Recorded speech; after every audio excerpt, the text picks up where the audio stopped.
Glória a Deus, aleluia, Jesus. Shalom, meu irmão, shalom. Hoje é 11 de novembro, 11 do 11, né, de novembro de 2021. E para a honra do Senhor Jesus Cristo, para a honra e glória do Senhor Jesus Cristo, vamos a mais um estudozinho do manancial, o qual hoje se encontra em Isaías 53, do verso 1 ao verso 12. Todo o capítulo 53. Então, o nosso estudo de hoje, Isaías escreveu isso aqui aproximadamente entre 680 a 740 anos antes de Jesus. Há divergência entre alguns teólogos, mas mais ou menos 700 anos. 700 anos antes do nascimento de Cristo, Isaías escreveu o capítulo 53 do próprio livro, né? Que diz assim, ó. Quem deu crédito à nossa pregação? Começa com uma pergunta. Quem deu crédito à nossa pregação? E a quem se manifestou o braço do Senhor? A quem se manifestou? Porque foi subindo como renovo perante ele e como raiz de uma terra seca. Não tinha parecer nem formosura, e olhando nós para ele, nenhuma beleza víamos, para que o desejássemos. Ele está falando do Cristo, do Machia, do Messias, né? Ele está profetizando alguma coisa que vai acontecer ainda muitos e muitos anos depois. É como que se eu estivesse profetizando hoje, nós estamos em 2021, e eu profetizasse uma coisa que vai acontecer no ano 2721, daqui 700 anos ainda. É muita coisa para frente, né? Quando a gente lê que aconteceu no passado, passa muito rápido. Mas ele escreveu isso aqui 700 anos aproximadamente antes de Jesus nascer.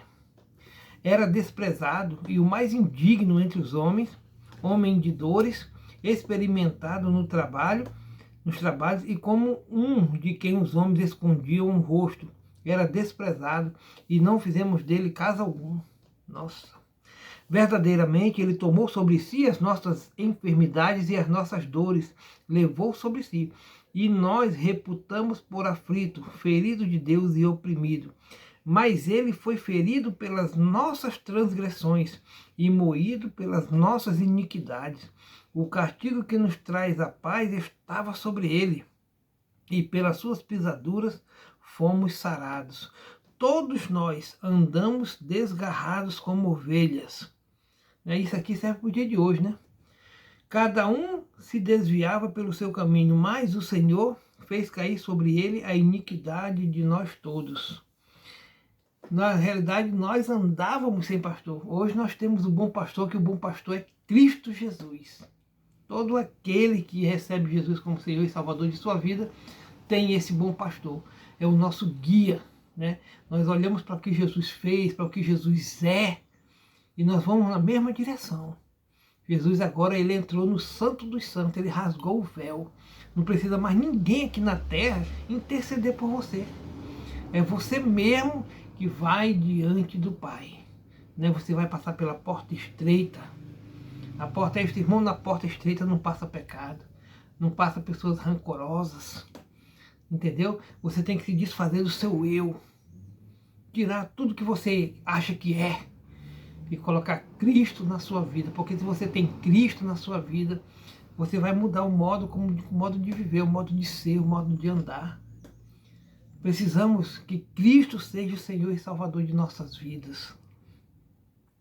É o que ele diz aqui: todos nós andamos desgarrados como ovelhas, cada um se desviava pelo seu caminho, mas o Senhor fez cair sobre ele a iniquidade de nós todos. Ele foi oprimido, mas não abriu a boca. Lá na cruz, né, quando ele estava sendo crucificado, como um cordeiro foi levado ao matadouro, e como a ovelha muda perante os seus tosqueadores, ele não abriu a boca. Ele foi o cordeiro pascal, aquele que se ofereceu, né, na cruz por morte dos pecados de toda a humanidade. Só que para a gente sentir essa paz, sentir isso, sentir aquilo outro, nós temos que nos entregar verdadeiramente ao Senhor Jesus.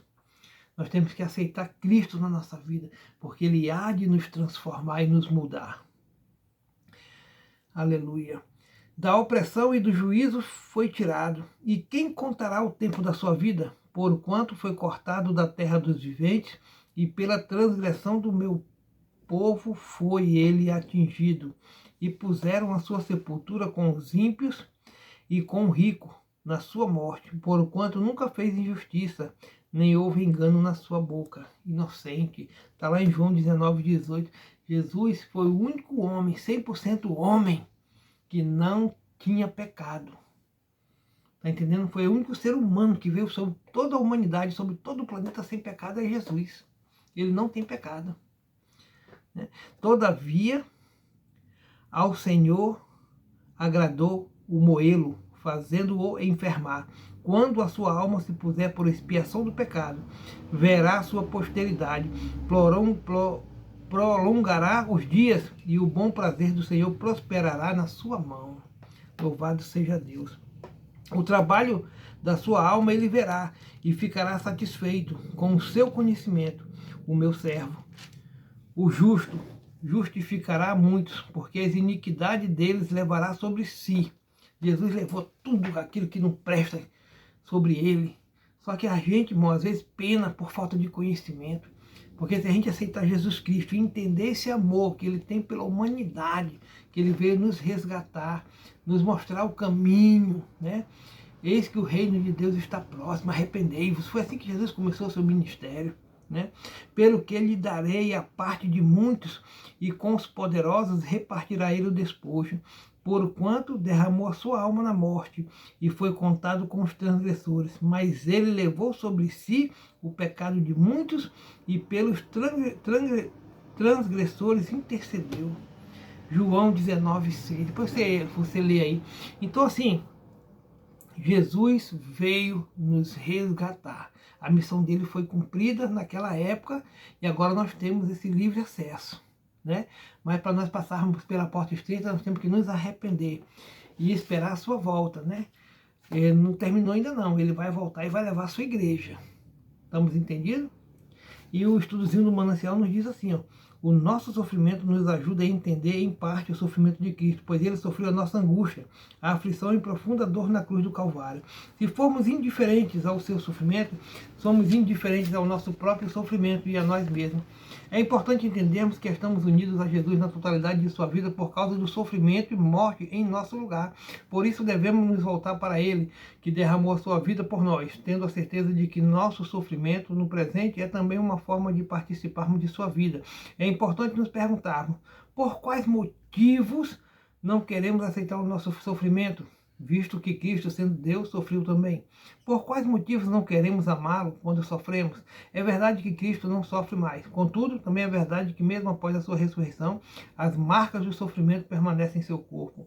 Há mais de 10 anos sofro de fibromialgia e busquei compreender meu sofrimento a partir da verdade bíblica, que fala da nossa vida unida a Cristo a partir da sua morte e ressurreição.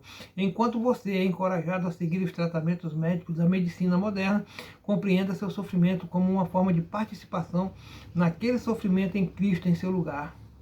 Ele levou sobre si nossas enfermidades e doenças, mas isso não significa que não sofremos mais. Há uma diferença muito grande, né? Aquela pessoa que não tem conhecimento de Jesus, que peca, que é um pecador, que está ali, né?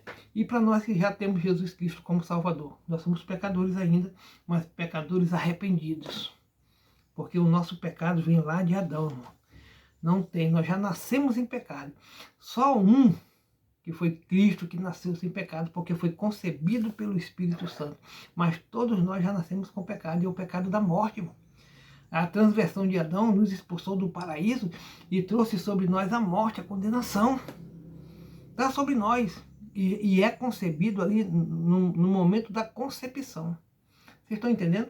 Então, assim, temos que fazer de tudo por merecer esse sacrifício tão maravilhoso que ele fez ali, irmão. Né? Vamos permanecer fiéis à palavra de Deus. E você que não tem Jesus Cristo como Salvador, se arrependa, meu irmão. Se arrependa enquanto é tempo. Né? Limpe o seu coração, aceite a Jesus Cristo como único e suficiente Salvador da tua vida, meu irmão. Né? Faça uma nova história. Você não pode apagar o passado, mas você pode daqui para frente escrever uma nova história sua. Então mude o seu pensamento, arrependa-se, aceite a Cristo como Salvador, frequente uma igreja e seja batizado no nome do Pai, no nome do Filho e no nome do Espírito Santo de Deus. Amém, meu irmão? Vamos orar? Querido Deus, querido Pai, santo, santo, santo é o Senhor. Eu sei que o Senhor é o Deus que pode fazer muitas maravilhas em nossas vidas. Nós acreditamos nisso, muitas proezas, meu Pai. Cuida de cada servo teu, de cada serva tua, Senhor. Pai, que possamos, Pai, pregar a tua palavra, que as pessoas venham a entender esse significado, Pai. Que o amor que o Senhor tem pela humanidade é gigantesco. E que nós nos arrependemos dos nossos pecados e o aceitamos como o único e suficiente Salvador de nossas vidas. E que essa palavra não volte vazia, meu Pai. Que as pessoas venham a ter conhecimento do Senhor Jesus Cristo, meu Pai. E que elas, Pai, em nome do Senhor, venham, Pai, a refletir, a ter um entendimento que só o Senhor Jesus Cristo salva. Só há esperança em Cristo. Jesus Cristo é a única esperança. Que possamos, Pai, juntos anunciar o teu reino. Eu te agradeço por tudo, em nome do Pai, do Filho e do Espírito Santo de Deus. Tenha uma ótima quinta-feira debaixo da graça do Senhor Jesus. Shalom, meu irmão. Fica na paz de Deus aí, querido.